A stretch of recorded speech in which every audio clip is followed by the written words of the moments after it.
Welcome to the show, folks. This is Wrestling Changed My Life. Here we go. We can endure anything and adapt and pivot and change.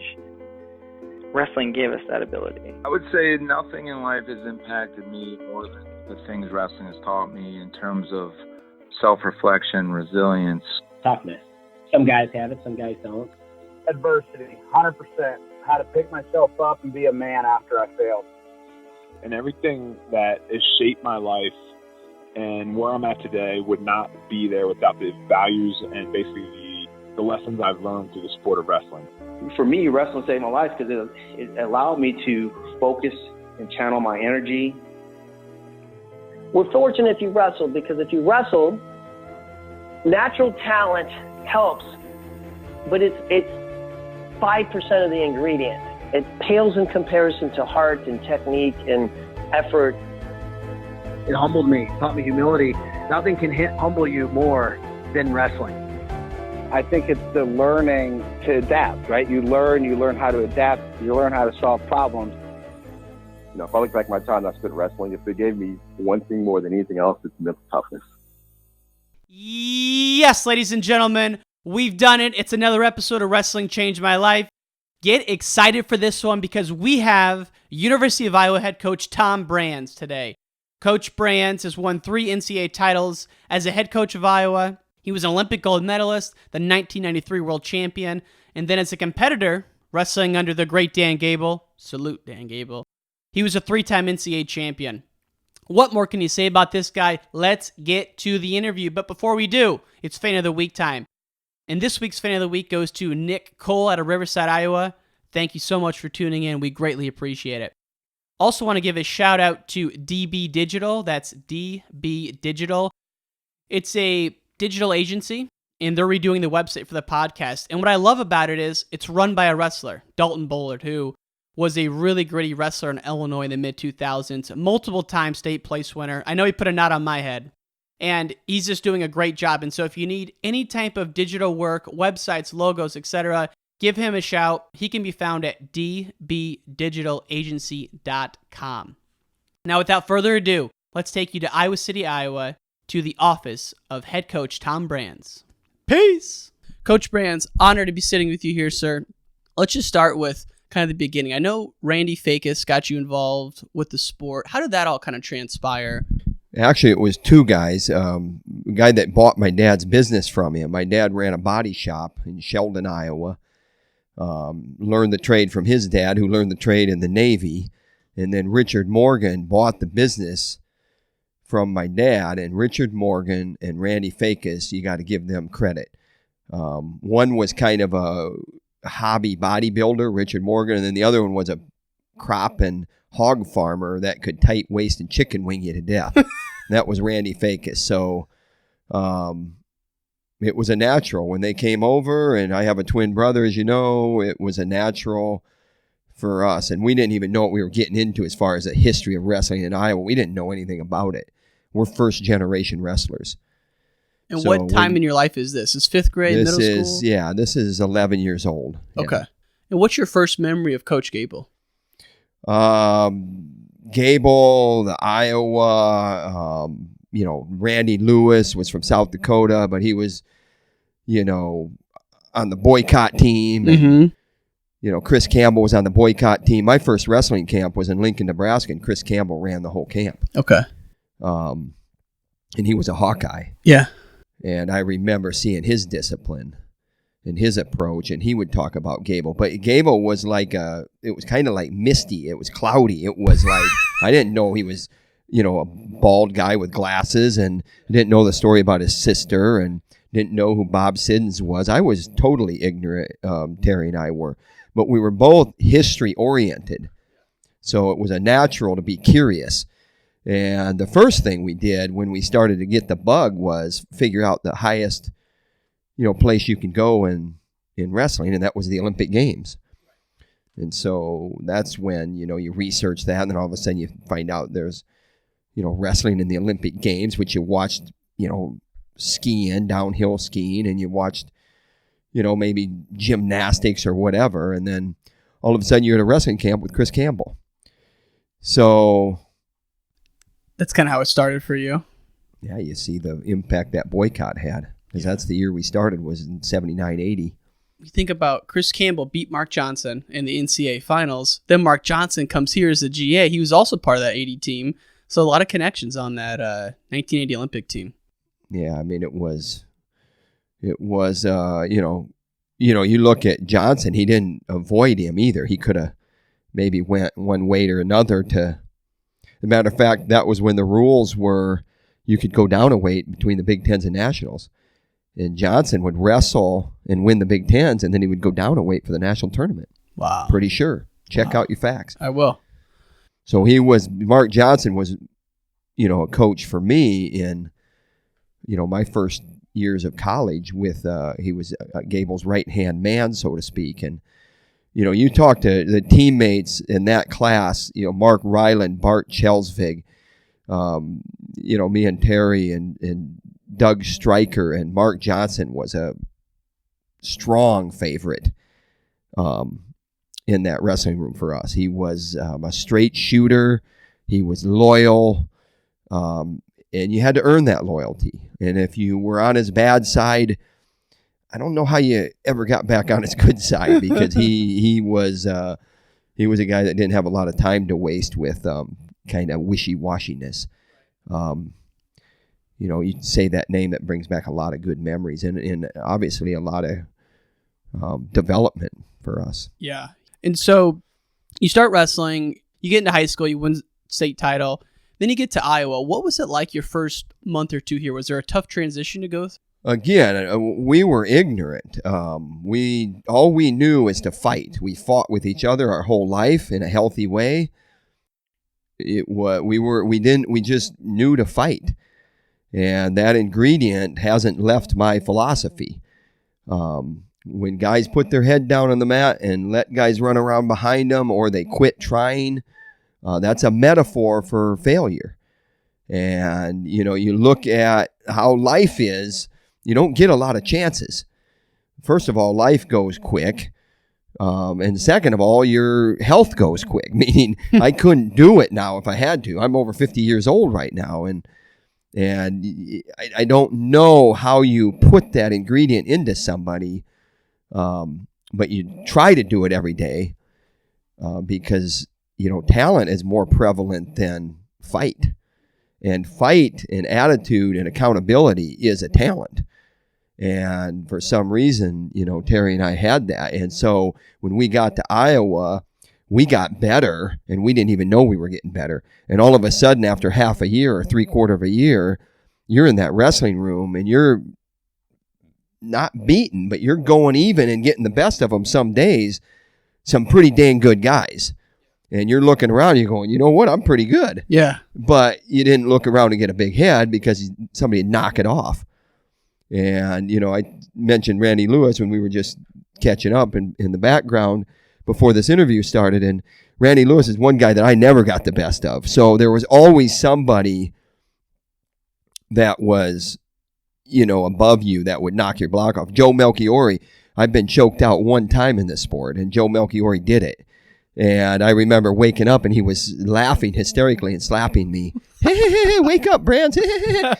And you know what? He also spent 45 minutes with me on how to choke people out and then how not to get choked out. And I never got choked out again. Right. And I can guarantee you that there were people that tried to choke me out. So it was that ingredient where you had people like Barry Davis, Randy Lewis, Joe Melchiori, Brad Penrith. They would beat the holy living tar out of you, but then they would spend time mentoring. And it wasn't just one guy. It was almost everybody. And the guys that were selfish, they were the ones that are irrelevant to this day. They were the ones that weren't successful. So there's a correlation of ingredients there. And do you see that now with like Spencer Lee when the new guys come in? He's there to beat the tar of him, but then also to mentor him. Yeah, and that's what I'm saying. I mean, it's something that we encourage. Of course, we have great examples. That's a reason why Bobby Telford's on our coaching staff is for his second year.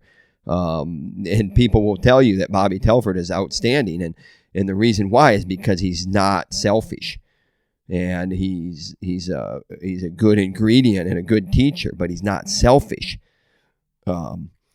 So, you ask, what was it like? I mean, we didn't know. We just knew how to fight, and it was a good ingredient, that fight and that accountability. And all of a sudden, we're pretty good. And it's because of Gable's structure. It was a loose structure, meaning it was an independent structure. But, you could definitely get crossways with him, but I can tell you I never was crossways with him. There's 2 times where, I remember kind of like, man, I better shape up here. One time I sat down in the middle of a mat during a match and was calling the guy for stalling, and ran back to the center of the mat. The match was still going, and I sat down in the middle of the mat and kind of waved him on it. When I walked off the mat, he looked at me and he just said, "You better worry about your wrestling, stud." Wow. So, how old were you when that happened? I was, I don't know, sophomore. I don't know. But that was totally uncalled for. But, you're frustrated out there, and I ended up stalling the guy out of the match. So, I was probably more right than wrong, but you don't act that way. It's humiliating to your opponent. That's not showing good sportsmanship. And then, but what the heck, right? And the other time was in the practice room where, I just kept running my mouth, and he just said, why don't you get out of here? And it was just like that. And wow. So, but there was never where, there was a situation where our relationship wasn't ever strong. I mean, being on the same page with Gable was easy for Terry and I because of our fight and attitude than our talent, in wrestling skills or anything else. And, we didn't know that though. You don't know that. You just know, looking back on it, that it was a good ingredient, and there was a lot of overlap there, probably, if you want to describe it in a certain way. And yeah, that overlap was very healthy. Well, and you got there at a time when, Gable talks about how he had to find new extremists, because in the early 80s, he kind of set the bar with his work ethic, and, he would show people what that next level was. But when you got there, you also had the Steiner brothers there. We were older than them. So yeah, they impacted us, but not in a leadership way, in a peer way, where peer, 2 ways, peer, P-E-E-R, and then peer, P-U-R-E, I guess. They were very pure, and, all 4 of us we didn't drink alcohol in college, and we were very committed, and they would boil their chicken and because that was the most healthy way to eat it, or whatever, they didn't fry it with oil, they boiled it. And they would run when it was 20 below zero. They would run outside, and they were purists for the sport of wrestling. We were different. I didn't boil my chicken. I needed more energy than just chicken in a boiling pot. I needed that butter and oil or whatever you put on it, and those herbs, and I needed it for the fuel for my body. But we complemented each other very good in a lot more ways than just being workout partners or peers on the team. It was a 1, 2, 3, 4 punch, and then throw Zapital in there at 118. And so it was a 1, 2, 3, 4, 5 punch, and then throw Tom Ryan, or, you got Ryland after that, and then you got Chelsvig, and then you got Pfizer, and then you got Ozendorf, and then you got an All-American, Doug Stryker, who didn't make the team after his sophomore year because Terry Steiner beat him out. So you had a 1, 2, 3, 4, 5, 6, 7, 8, 9, 10, 11 punch. At the end of that in 91 and 92. So, yeah, and you talked about Gable needing extremists or whatever, and, I remember in the dorms we were kind of rowdy maybe, and it was a good, fun group in the dorm there with some guys, and, the coordinators at the dorms, they found out that Terry and I didn't drink alcohol because they met with Gable because of some issues we had, and it was like, what in God's name makes them boys tick if they don't drink alcohol and they're acting like this? And it was just, just being what you would say is high energy. But Gable admitted that maybe he went astray after, even in the 80s when he was still successful, even in 86 when they won going away with only 8 qualifiers. And, he admitted that he gotten away from, the discipline. It was more like the hard charging, hard partying type atmosphere. And he turned a blind eye to it because of the success they had. And he admitted that they got caught up to that way. But, Steiner certainly had a big part in bringing that back. And that work hard, play hard of the 80s, that really wasn't the case with the new era, so to speak, in the 90s. When was the first time you really connected with Gable where you realized how much he cared and loved for the athletes? Because that's something that everybody I talk to, it rings true. Yeah, and it wasn't about trying to win his favor. It was about keeping your head down and doing what the coach asks and doing it at a high level. And that's all I knew. That's how I trained in high school, and that's how I was raised. If you don't do your job, then you're going to get a boot up your butt. And there's nothing wrong with that. So, I just knew that I was treated right. Mm-hmm. There was some situations where we came in on a certain amount of scholarship money, and our second year here or so, we had to give back some scholarship money and never batted an eye. It wasn't a conversation. And I remember Gable kind of being nervous, having some nervous energy when he brought me in to talk to me. And it was a 30-second conversation. I was like, Gable, do whatever you want to do. I didn't matter to me. And my approach at the time was that money, I'm never worried about money. We didn't have a lot of money growing up. My parents were split at a young age, and my mom raised 2 kids by herself. Money still isn't to this day an issue. My wife handles my finances. I don't even know what my salary is to, the dime. I know I make in a ballpark, but I don't know what my salary is. So I just knew we were taken care of. You said something really interesting earlier. When you got here, you're working out real hard every day. I mean, that's an understatement, but really hard every day, pushing to the limit. 3-4 months in, you're starting to notice you're starting to beat some guys, and you're saying, hey, I'm pretty good. One of the progressions I'm most fascinated by is your battles with Alan Freed. And so, because in high school, you guys wrestled, he got the better of you. But then throughout college, you progressively started beating him more and more and more. And you beat him 5 times in college. What do you remember of those battles? I remember getting beat up in high school, and bad, really bad. I remember losing a match at the UNI Open, and Gable gave it to me in the newspaper, and Gable was absolutely right, and he never did that. So that was an eye-opener. But the next day, he comes up to me and he said, I think I was probably a little rough on you. And he apologized, but didn't say I apologize, but I think I was a little bit rough on you in the newspaper. And it was like a 6-5 match maybe. And, that kind of like, I want you to be rough on me. I don't care. You were right. I never had thin skin. Growing up, I was raised that way. So when you do something that isn't going to get you where you want to go, and these people around you that are mentoring you, they know that where you want to go, they need to kick you in the butt. Right. And so he kicked me in the butt, but he said something to me. And so, I don't know if I really knew how to take that or not. But you were in the ballpark with the guy that, was a phenom. But, we're after the same turf. And then another thing happened where we had a senior get up, and in the senior talks, they were pretty rough back then. And I won a national title that year in 1990. Well, Freed had redshirted. And one of the seniors got up and was he was a non-starter, but his seniors got the mic at the banquet at the end of the year. And he said, and Tom Brands would like to thank Alan Freed for taking a red shirt so he could win a national title this year.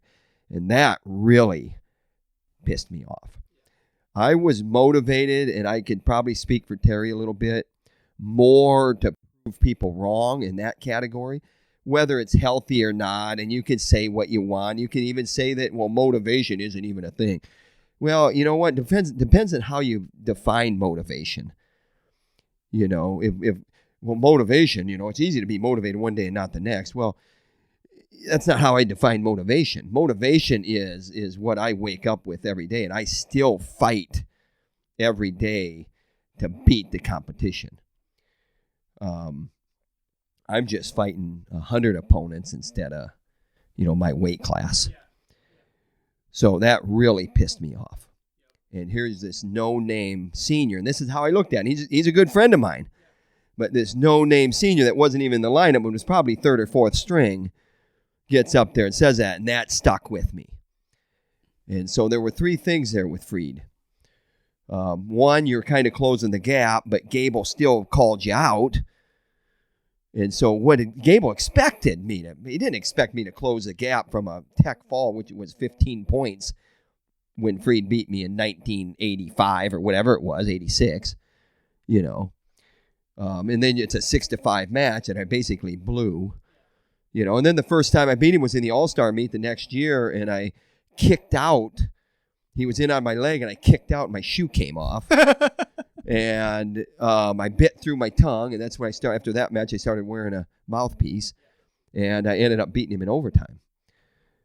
So that, you know, then from there on, I had gotten the best of him, except he pinned me in 42 seconds in the Midlands my senior year, the next year.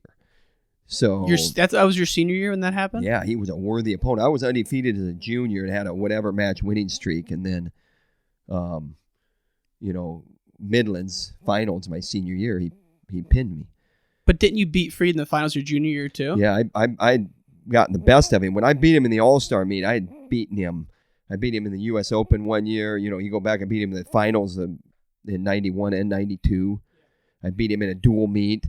I beat him in an All-Star meet. The first time I beat him out in Penn. Yep. In the Palestra. And then beat him in the All-Star meet here after he pinned me in the Midlands. So, you know, there was... Momentum had shifted at that point. Yeah, but he was a worthy opponent. Right. He was a worthy opponent. He was gracious, too, you know. He was, you know, looking back on it, you know. At the time, we were up to the same real estate.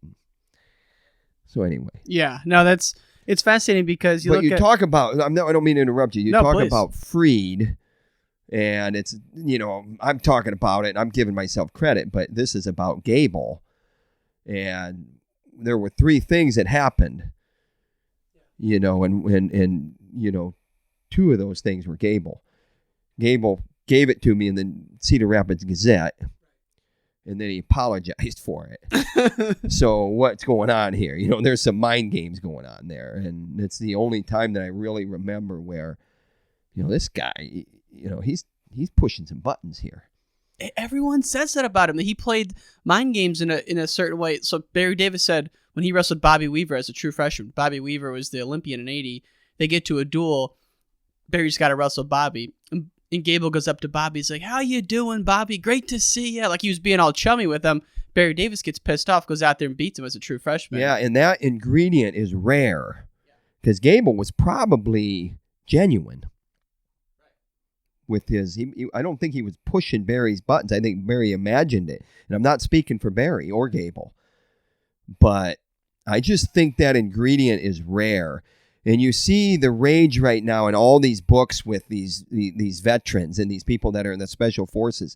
And they're great. And they're inspirational. But, you know, I mean, there's very rare air with people like Barry Davis. You know, he wasn't just a nice, he was very, very competitive and you know, where his teammates kind of maybe made fun of him because he was a fanatic. He took it over the line though. Yeah. And he was like, you know, these guys they're making fun of me. You know, I'm going to embrace this. You know, they called him Sparrowhawk. And that was a shot at him. Even though he embraced it. And so the Sparrow became kind of a badge of honor for him because he turned it around on him. but the teammate, there people get insecure, sometimes. And I remember one time a guy that I looked up to, he made fun of me because my socks were dirty. I was like, what the hell? I'm not a pretty boy. Yeah. Who cares if my socks are dirty? That pissed me off. And I wanted to, give it to him and win matches because he's in my socks. That's demented. Right. And my hero, in the media was John Smith, because I read articles about, his mindset. And what do you remember from those articles? I remember that he didn't care what got in the way of his success. And there was one thing, and that was wrestling. And there were some personal relationships with people that suffered because they got in the way of what he was after. And don't take my word for it. Go read the Sports Illustrated articles when he was winning 6 World Olympic Championships in a row. And, you got to be careful putting a guy in a platter because you're after the same turf as him to this day. Yeah. But when I say be careful, the history is important. And that's rare. That's rare. And the older I get, the more rare it is. Right. And I know you guys wrestled in the U.S. Open. When you were a young guy, he was at the peak of his career. Yeah, and he beat me 14-4, and I couldn't walk off the mat because the ankle lace he hit me with so damn tight. So a lot of learning there. And I remember the tech fall then was more than 10, so I finished the match. But I remember I kicked a chair walking off, and he was like, what the hell? He kicking a chair? He didn't deserve to kick a chair. What does he think he's going to go with? So, I learned from that. But I wasn't kicking a chair because it was disrespectful to him. And I was kicking a chair because I was really, really upset with my performance. It was embarrassing. I was pissed off at me. I wasn't disrespecting him, but he took it. And that imagination, that's who you are. That's who you are. You can't just stop it. So anyway, I don't know if this is going off like the tracks right now. No. This is, all these conversations I had with all these wrestlers, you guys are all my heroes. So these are just fun conversations to have. And I mean, this is all part of it because that's part of your journey. And so when you think about, Gable after a loss to Kinnick across your freshman year in the semis, or losing to Chad Zuniga at the Big Tens where he did the sprints in the parking lot. Yeah, David Zuniga. What do you remember about Gable after a tough loss? Because he suffered some heartbreaking losses of his own. How would he react to you and kind of bring you back? I don't think he needed to do much because of how I was wired. And I'm not saying that not to give him credit.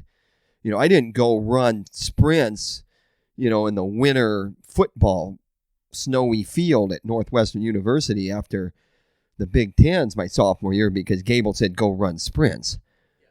That was a decompression valve for me on my own. Mm-hmm. Mm-hmm. He didn't have to say much to stroke or fan the flames or add fuel to the fire. It was there. And like I said, we got better because of his genius. And I don't know what that genius was. We meshed. And it was an explosion of great ingredients that when they came together, and it took time because we weren't very good wrestlers looking back on it.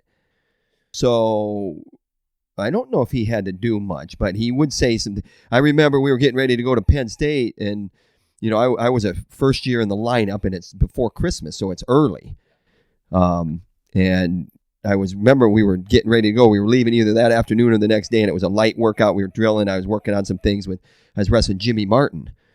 And he had beaten Penrith the year before. So this is a worthy opponent, and I'm getting ready for him. And Penrith is actually my partner. We're working on some, Jimmy Martin throw the legs in on you. So we're working on that. And I just remember Gable coming by and he goes, Brands, if you're going to lay down for this guy, I'm just going to leave you at home. And then he'd walk away. So you didn't have a chance to respond, even if you were, a smart aleck, which I wasn't. Right. He just knew how to get under your skin like that, though. That's amazing. And not just you, everybody, but he did it. I don't know how amazing it is. I think it's combined. Some people might take that wrong. There's some people that might really and so I think he knew the right buttons to push. It's like, don't you think he knew each athlete so well? That's what allowed him to do that. Like, he took time to know them. I think that he would obsess over the details. He was very careful. And when he got to a point in his brain where he knew he had it solved, he would go forward. But sometimes it took a while to get to the decision. There's two stories that I've heard consistently from other interviews about you and Coach Gable. The first is an apple story. Do you know this story where he's throwing apples? Yeah, I was a true freshman, and I was wrestling a veteran, and I was one of the workouts I had that was really good for me, and I was one of those where when it was over, you're looking around, you're going, how did I do that? I mean, I'm pretty damn good. And I remember these guys, and the goes kept going, and people were freaking out, and one guy in particular was freaking out because it was like one more of these type things. And so what would happen is we'd go a go, and then everybody think you're done, and the game would go, one more of these. And then these guys started freaking out. Everybody says you're a man of your word. You're not a man of your word. I was a true freshman. So I kept my head down, just kept wrestling. And all of a sudden, the guys that were breaking, he would chuck apples at them. And so there's apples rolling all over the room. And I remember wrestling around all these apples rolling, between my legs or between me and the opponent I was wrestling. And oh my God. It's funny stuff. What about is another story that I heard. I don't know if it's true or not, but your senior year you had a knee injury, I think. And not a serious one, but it was kind of around. And you were supposed to wrestle Oklahoma State. And Gable says, you're not wrestling this week. And then you kind of went to the locker room and you go, no, I'm wrestling. Like, do you remember that situation? Or I remember getting hurt. I got run into by a group from the outside your wrestling area. And so I was wrestling, and then another group came in and hit me. And my knee popped. Right. And I went and wrapped a Bible around it. And it was instantly healed. Wow. So you believe in divine intervention or not? Yeah, I don't know. You think that's hokey? But you believed in it, though, and it worked. Of course I believe in it. Yeah, absolutely. Of course, it was real. And you had a Bible in your locker. I had a Bible in my locker. I have a strong faith. And I wrapped it around my knee. So, no, there was never, I didn't miss a match. Was very fortunate with injuries, but, also fought through, some things. So. And one of the things I want to do in the documentary, we'll wrap up here soon, is kind of take the listener into what it was like a day in the life being a Hawkeye. And so, Lincoln McRae's talked about how he tried to do the 3 workouts today with the Steiners for 4 years. He didn't do it after his freshman year. It was too much. What was your day in the life like? Let's say we're February, your senior year. What time are you waking up? What's your day like? Here's the thing. Your edge is created through routine and discipline and attitude and fight and consistency in all those areas. So, what works for you is what works for you. And if you need to change, it's not extreme changes. It's little adjustments. So what McElravy's saying to you is absolutely right for everybody. He was smart enough to realize that, he probably wouldn't have made it if he tried to, duplicate what, these 2 crazy twins were doing. I know that when I went into that practice room, that it was very, very important to me. And so everything went into it. And if I went in that practice room and I went into that weight room at 7:15 in the morning before your classes, everything went into it. It wasn't something that was, where you were lazy and you did it just to check the box. And so the decision to stay out of the room is as important if you need the rest is as important as the decision to go into the room, or when you do go into the room, the decision to work and put everything into it. Again, looking back on it, a very rare ingredient. When you're beating somebody and something goes wrong in the middle of that, and you can correct that when the momentum shifts against you, and you can correct that, that's a rare ingredient. And being able to correct when you seemingly are unraveling, that's a rare ingredient. But it's a very important, essential ingredient. Mm-hmm. Or if you're getting the tar beat out of you, all of a sudden you turn the momentum, and then you feel your opponent raise the level to try to get back to where he's beating the tar out of you. But you prevent that, and then you just turn the whole workout around. That's a rare ingredient. Yeah, absolutely. There's a toughness. There's a sand in your belly that is uncomfortable to be able to do that, and it's rare. And going back to my point with all these self-help books, with all these special forces guys, I don't know how many of them even have it. Just because you can put it on words doesn't mean you have it. It's too rare to have that many guys. Right. And, I know John Smith had it. I know Jordan Burroughs has it. I saw Jordan Burroughs make his first world team in a battle with, you remember who it was? Andrew Howe. Mm. And he had to wrestle his butt off when he was fatigued and tired. And he won because of one thing. And that's because there's a certain unique characteristic of Jordan Burroughs. And I give him a lot of credit for that. And there's a reason why he's been so successful. Or against Sargush in the quarters that year at the Worlds. I mean, he was down. Well, the guy's pulling his singlet. I mean... Yeah, in the Olympic Games. I yeah. mean, what did Jordan Burroughs say? He had to beat Sargush in the Olympic Games in London. And what did Burroughs say at the end of that tournament? I would have double-legged the Queen of England to get that gold medal. And it's funny, and the media loved that, and he was smiling when he said it, but I don't think he's joking. That's something that's real, and when you look at his performance, and I might be speaking for some of these guys, but I think there's rare qualities there with competitors that you can do it the right way. Absolutely. And it's kind of I don't know if grit's the right word to capture it, but it's a tough quality to capture in words. And as we wind down, I just have 3 questions I've sourced from my family. They're huge Iowa fans. The first one is, when you think of, we've talked about John Smith. He actually said in an interview, I wish I had 10 Tom Brands on my team because of the way you wrestled. So we've talked about him a lot today, and I know you respect him a lot and you're competing against him, but what's a couple of things that come to mind in terms of his ability not just to wrestle but to coach?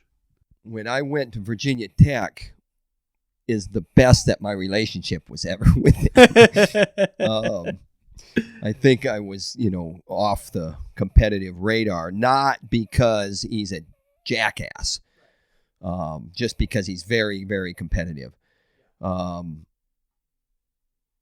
It's icy, but there is respect there from my perspective, looking to him. But that doesn't mean that I'm going to, shrink from the task. He's a worthy opponent. Question for me is, I'm big into visualization and meditation. About if you want something, I love doing this podcast. I visualized interviewing you years ago before I even contacted you. Did you ever use visualization or goal setting or kind of envisioning what you wanted back in your days? Very important, very prevalent in my career. And it wasn't just visualization. It was visualization, but it was a written word. I have a stack of notebooks 3 feet high, full of things and professions and what I will accomplish and what I can accomplish. And there's a lot of opponents' names in those notebooks. And visualization was very important to me, and I was introduced to it at a developmental camp when I was a sophomore in high school, and very revolutionary for me and very eye-opening. Really? So very important, and it's something that is also very rare because it takes work. It's very, very uncomfortable. Mm-hmm. And when you look at the psychology of things, there's 60,000 thoughts that go through a person's brain. or whatever the number is on an average day, and a majority of them are negative. And you say, well, just turn those negative thoughts into positive. Well, you know what? It's hard to turn those negative thoughts because of how we're hardwired, and because when we were, way back when, and we were living in caves, and there were saber-toothed tigers and wild beasts that would eat us, that when you're walking at night, there's doubts in your head, and you're looking around your surroundings, and there's negative thoughts. There might be a bear in that brush right there. And so that's a negative thought, but it's a negative thought that prepares you. And so those negative thoughts, they create fear. And so what are you going to do with that fear? And that's where visualization and that positive self-talk comes in. So that was big for you back then. Big for Terry and I both. And, we implemented into our program. Some guys look at it like it's witch doctor stuff. And I had a guy, Tyler Nixt, that he was a very good wrestler, and he could have been great. And I don't think he really realized how great he could have been. And I tried to get him to do that, and it just he wouldn't do it. Do you still do it now as a coach? Yeah, absolutely. And meditation is prayer. Prayer is meditation. I've spent a lot of time in meditation and prayer and self-talk. And this is my journal, coach. Same thing. I do it every single day, and it's good to get it on the page because sometimes those negative thoughts can linger for a while, and it's like, what the heck's going on in there? You got to get it out. Well, we're all problem solvers. It's just that some of us take a longer time to solve the problem, and if you're not disciplined, it's a waste of time. And right. So, we got a lot of problems to solve this year. Everybody's giving us credit right now. They're crowning us, or at least, hey, you're in the conversation. And I know you've been in the conversation every year with your team, but this is really a team that you can do some damage with. And, it's. I feel like people are saying you already won almost at this point. Yeah, we don't change how we operate. No. But there's a lot of problems to solve. I mean, I was in the practice room yesterday, and I saw a lot of talent in that room put their head down and let guys run around behind them. And that cannot happen in that wrestling room. And how do you deal with that? How do you talk to these guys in a way that's constructive, but it sends a message, but it doesn't belittle them? Mm-hmm. And so that's the problem you got to solve. And that's what Gable was great at. And that's what separated Gable from everybody else, or maybe what's separating Cael Sanderson right now. And you say, well, Cael Sanderson doesn't matter. Yeah, well, why doesn't Cael Sanderson matter? Because he's whipping our butt right now? 20 years from now, or whenever Cael retires, and then 20 years after he retires, you're going to look back, you're going to be talking about the genius of Cael Sanderson, what made him tick. And people criticize him, they criticize him, but you know what? He's the opponent, and he's the benchmark. And so, but it's not about beating Penn State. It's not about beating Penn State. It's not about beating Penn State. It's about being the best that we can be. And if that happens, then we'll be where we want to be. We're after the same real estate as more than just Penn State. That's what I love about Gable, and this is my last point here, is a lot of people think he was all about, 4-time Big Ten champ, 4-time NCAA champ. And of course that he was, but from what I hear from a lot of people, such as Tom Ryan, it was more about being the best version of yourself. Yeah, okay, now best version of yourself. Now let's rip that apart here, because that's what all these books say. Yeah. Be the best version of yourself. That I don't like that. The best version of yourself. What does that even mean? And so you have to define what that means and then apply that to your life. Because a best version of yourself, that can also be a cop-out. Because, I'm just not willing to be, I'm just going to be the version of myself that I accept and that I'm okay with. And it's healthy to be okay with maybe not being the best. I don't know. And so the rare ingredient now is, how do you get what you want? And hard to do. I love that you say it's a cop-out, because it kind of is, but no one says that. Well, there's a whole row of books. You go to Barnes & Noble, or you go on Amazon or whatever the booksellers are these days, and there's a whole row of books that tell you, what to do to be the best version of yourself, and that's be okay with yourself, and da-da-da-da-da, and da-da. I mean, that freaking chick that kicked the freaking winning goal or whatever, that was the star of Team USA in the women's soccer, I don't think she's worried about the best version of her. I think she's worried about kicking the winning goal. So how do you get to that point? I don't know, man. Yeah. The Obstacle is Away by Ryan Holiday. I'm going to look forward to reading it. I think. Thanks a lot. I appreciate it. The last thing I'll say about Dan Gable is, wrestling for Dan Gable, he was the best. And he took care of us in a way that made us accountable and made us fight, and more importantly, made us want to fight for him. And you know what? You would jump on a grenade for him. And that's rare. If there was a grenade that rattled in that wrestling room and you were next to it, you would have. And not everybody in that room would do it.